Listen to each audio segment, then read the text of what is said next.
Hello guys, how are you? I'm Hardeep Singh. Welcome back to your own YouTube channel. IELTS updates and recent exams. For more updates related to recent IELTS exam writing test topics, listening, reading, practice test, and speaking, you got guesswork.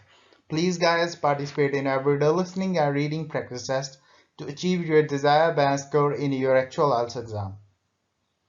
Please hit the like and subscribe button. Press the bell icon for the upcoming notifications. Don't forget like, subscribe and share my YouTube channel and my Facebook page, IELTS updates and recent exams. Part 1. You are going to listen to a conversation between two people, a customer and a travel agent. First, look at questions 1 to 5.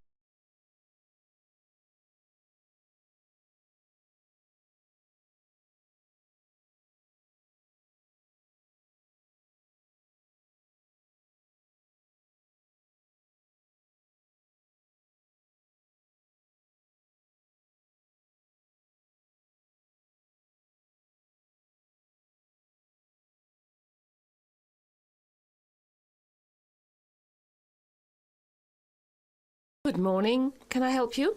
Hello. Yes, well, I just want some information actually. I'm trying to work out a trip at the end of the summer holidays, Yes. and I wonder if you could help me. I'm a student studying Arabic and I'm heading for Alexandria in Egypt to do my language year abroad out at the university there. Right. I just need to get a few preliminary details. I'll put everything on the computer as we go along. Okay. First, when do you want to leave? I have to be there by the 27th of September, and I'd like to leave about a month beforehand so I can do some sightseeing on the way. So, let's say you want to leave on the 27th of August. I was planning to leave around the 20th. The 20th of August? Okay, that's a Sunday. I'd rather leave on the Monday. Right. The 21st, then. So, the 21st. And did you want to fly? I don't really want to have to fly straight there. Actually, Yes. I'd like to go by train and ferry to Paris. What about going through the Channel Tunnel? Well, I don't like the idea of going through tunnels. It scares me. Oh, it's just like catching the London Underground. I never catch the Underground. The ferry trains are pretty frequent, so you won't have to worry about that part of the journey. And where to after Paris? Vienna. Before you listen to the next part of the dialogue, look at questions 6 to 10.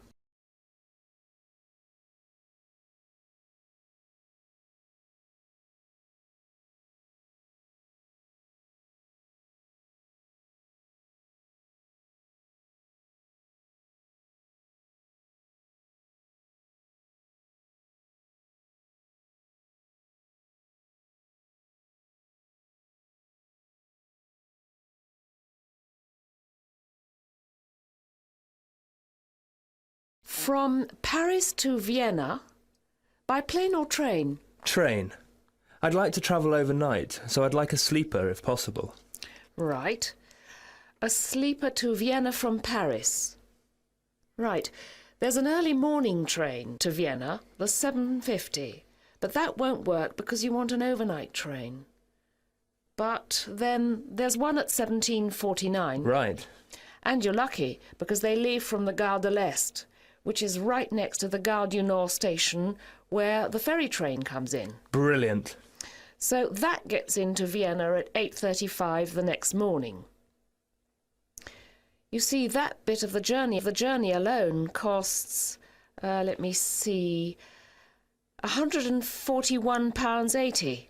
Is that with the student discount? Yes. And then? I'd like to spend some time in Vienna, about a week perhaps, before going on to Athens. Train again? Well, no. I was thinking of going by plane via Budapest and stopping off there for a couple of days. You do realise that it's going to cost you a lot more going part of the way by plane and part by train. It would work out a lot cheaper if you did it all by train or flew direct. How much are we talking about? Probably about at least £250 more. As much as that? Well, yes. You'll probably have to get a scheduled flight from Budapest to Athens, and that's going to cost a lot more than by train. Well, let's see when we add it all up at the end. And the last leg of the trip from Athens? I want to go from Piraeus by ferry. I see. OK. Now, I'm almost certain there's a ferry service to Alexandria from Piraeus, but I'll have to check. The computer's not giving me anything. Can I think this over? I'm maybe making it more complicated than it really is. Oh, by the way, have you checked the visa requirements for each country? Oh, I hadn't thought of that. Right. Can I take a few personal details? OK. Your name? It's James Weston. That's W-E-S-T-O-N. Right, fine. OK then. And a daytime telephone number? It's 0181 889 4269. I've logged all these details on the computer. I'll just give you the reference. It's IAMIFUR2. IAMIFUR2. You just quote this reference when you come in again or telephone. Then it will speed things up a bit. OK, thanks. That is the end of part 1. You now have half a minute to check your answers.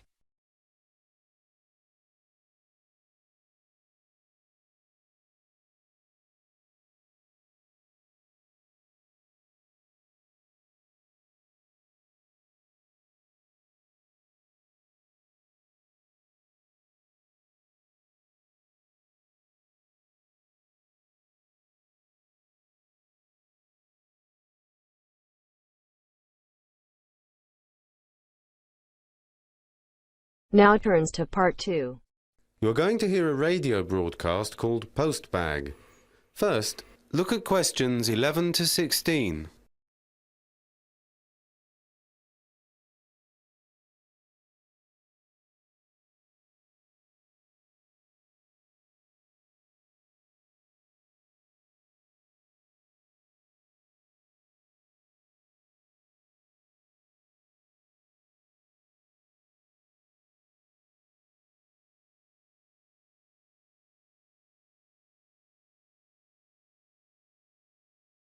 Welcome, and indeed welcome every Friday afternoon at 2:15 to Postbag, your chance as listeners to let us know what you think about our programs and current issues. This week, our Postbag has been virtually overflowing. Not that we are complaining, mind you. Many of you, in fact, a staggering 4,373 of you, to be precise, have completed Radio South's listener phone-in survey. Some general points. 83% of you think that the radio station has improved over the past year, and only 7% that it has got worse. Most of you think that the radio station provides an excellent service. That's a big thumbs up for Radio South. Some more statistics. A rather disappointing 64% of you did not like the start of the new international radio soap that began on Wednesday evenings last month. Many of you said that it was too vulgar and puerile, with no plot, no excitement, and only 17% said they liked it. We passed on your messages to the producer, and he said that he had received a number of letters and countless phone calls saying how innovative and modern the plot was. In fact, those figures for those listening had more than doubled for the second program. We'll have to wait and see how this one develops. And for 87% of you, the new starting time of 5 a.m. for the wake-up show went down really well. Only a small disapproval rating for this one. In fact, only 3%. Many of you said the earlier time is a real hit. Unfortunately, the wine show has not gone down well at all. It had a 15% approval rating and 25% who did not like it and 60% don't knows. Sadly, the main comment was that the program is downright boring. Maybe wine's going out of fashion. The full survey will be published next month and it is free on request. And now to our weekly letter slot. Before the radio broadcast continues, look at questions 17 to 20.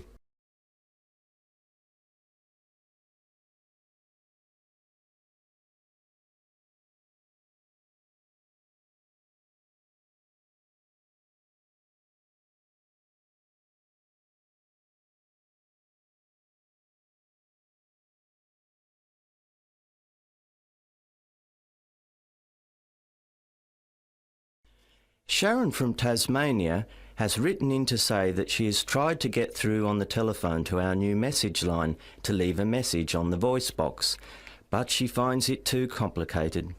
She says, and I quote, "Every time I press a number after the main menu, the line won't accept my message. It's so frustrating. Maybe your voice box should come with a health warning." Well, I can tell you that you're not the first person to have complained about this. In fact, we had 67 letters this past week alone, and complaints have been going up at the rate of 10% a week recently. And we're now looking into the problem. On a more cheerful note, Mary from Sydney, Australia, wrote in to say how refreshing and cheerful she found our station. She says the music and the morning wake-up show she finds really invigorating. We've had lots of similar letters from all around Southeast Asia saying the same thing. From Terry in Auckland, New Zealand, Yuko in Japan, and Ahmed in Indonesia. Robin in Australia says it's really an excellent new contribution to the radio scene in the area and encourages us to keep going. Thank you, Robin, for your support. Pangaporn from Thailand wants to know if there are any plans to repeat the English language program, English Worldwide, on Sunday mornings at 9 a.m, or whether we are going to expand the program. We've had so many letters over the past week about English Worldwide. It appears to be hugely popular. Since it started 5 weeks ago, the number of people tuning in has grown tenfold. There are no plans at the moment to increase the 2-hour slot on Friday morning, but if numbers keep increasing at the rate they are, we may have to. Many of you have asked when we are becoming a 24-hour service. The answer is as soon as we can. We now broadcast 19 hours a day and hope to be on air 24 hours a day within the next 6 months. And now it's over to Marco, who's going to look at the latest cinema and video releases. That is the end of part 2. You now have half a minute to check your answers.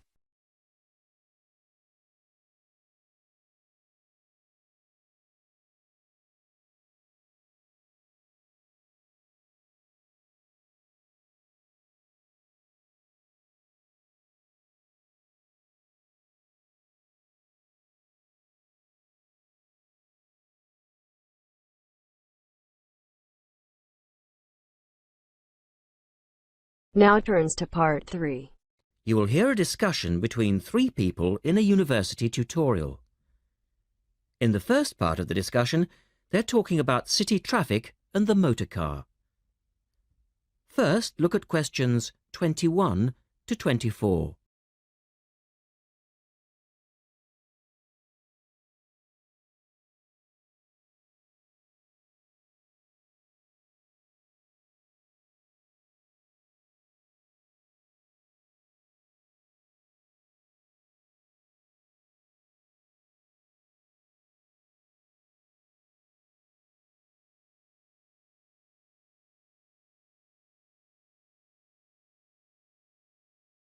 We're very pleased to welcome Professor Isaac Nebworth to our tutorial group today.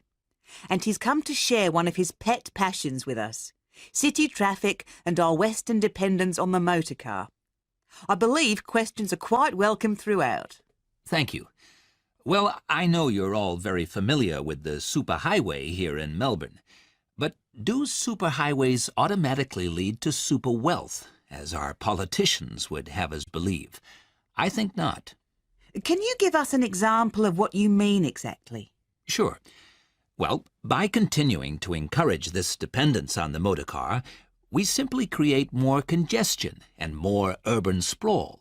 And you can see that here in Melbourne, right under your nose. Excuse me, I would just like to say that I feel the sprawl is part of the city.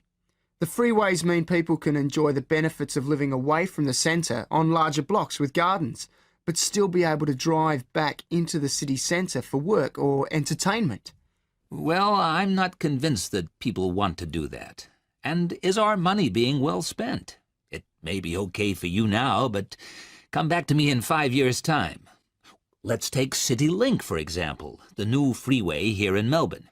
Well, I use the freeway all the time. I think it's great. Ah, yes, but it cost $2 billion to build, and you could have gotten 10 times the value by putting the money into public transport.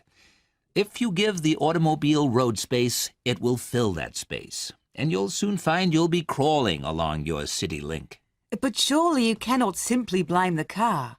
Some of the blame must rest with governments and city planners. Well, there is an argument, surely, that building good roads is actually beneficial because most new cars these days are highly efficient.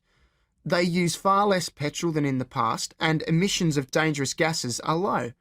Old, congested roads, on the other hand, encourage traffic to move slowly, and it's the stationary cars that cause the pollution and smog, whereas good roads increase traffic speeds and thus the amount of time cars are actually on the roads. Well, this is the old argument put forward by the road lobby, but for me it's clear-cut. Roads equal cars, which equal smog. Public transport is the way to go. In the second part of the discussion, the professor talks about public transport in different cities.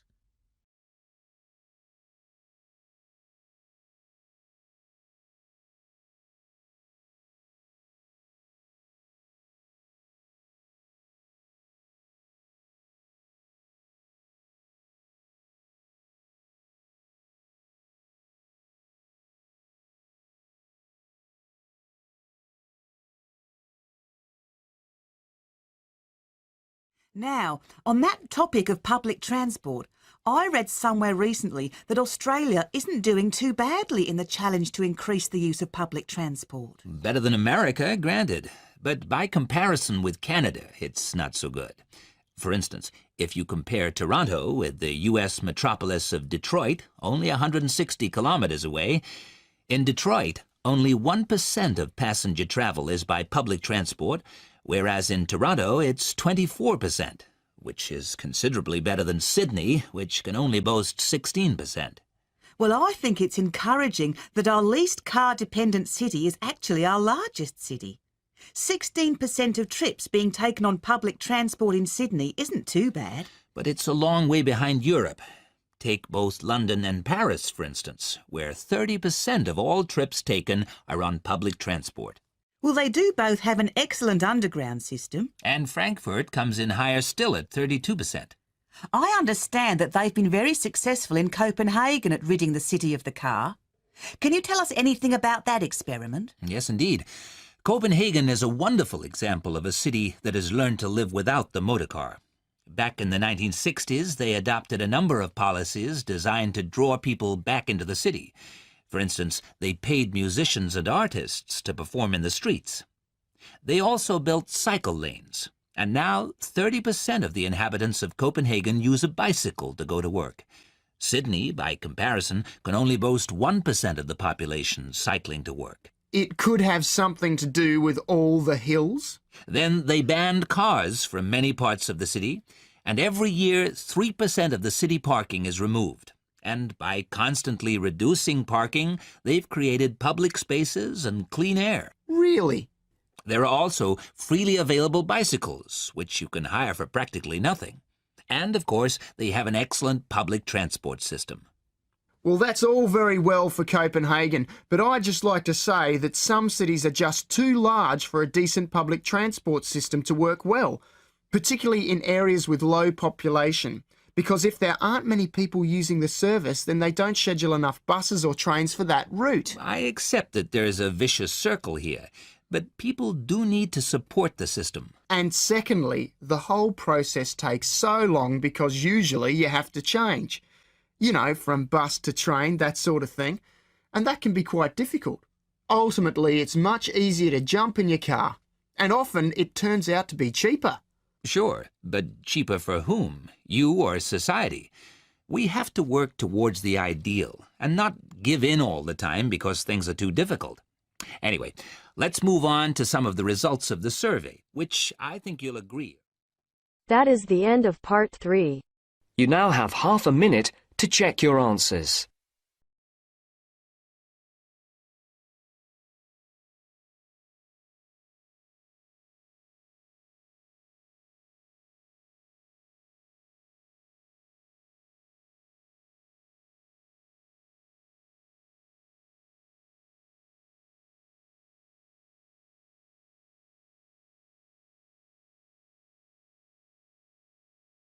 Now turns to part 4.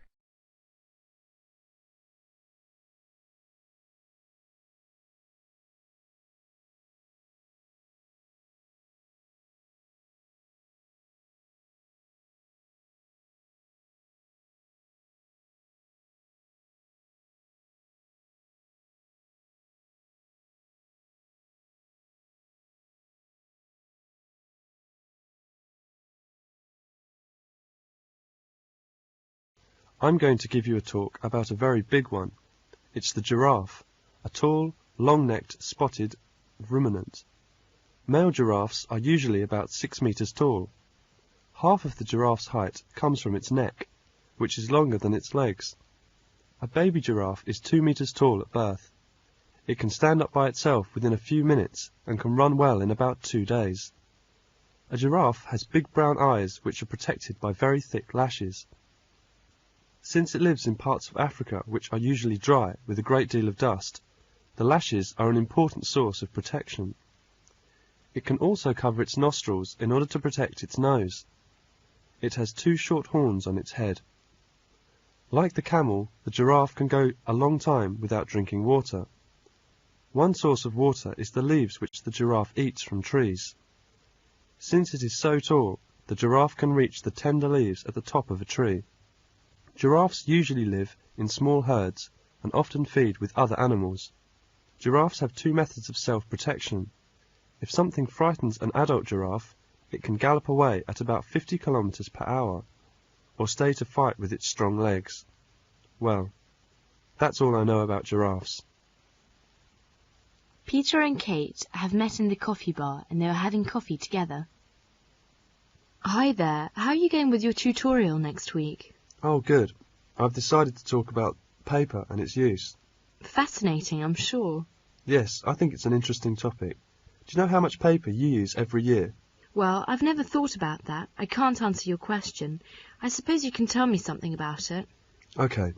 It'll be good practice for my tutorial next week. How much paper does one person use every year? In 1900, the world's use of paper was about 1 kilogram for each person in a year. Now, some countries use as much as 50 kilograms of paper for each person in a year. This shows how far advanced the country is. You're right.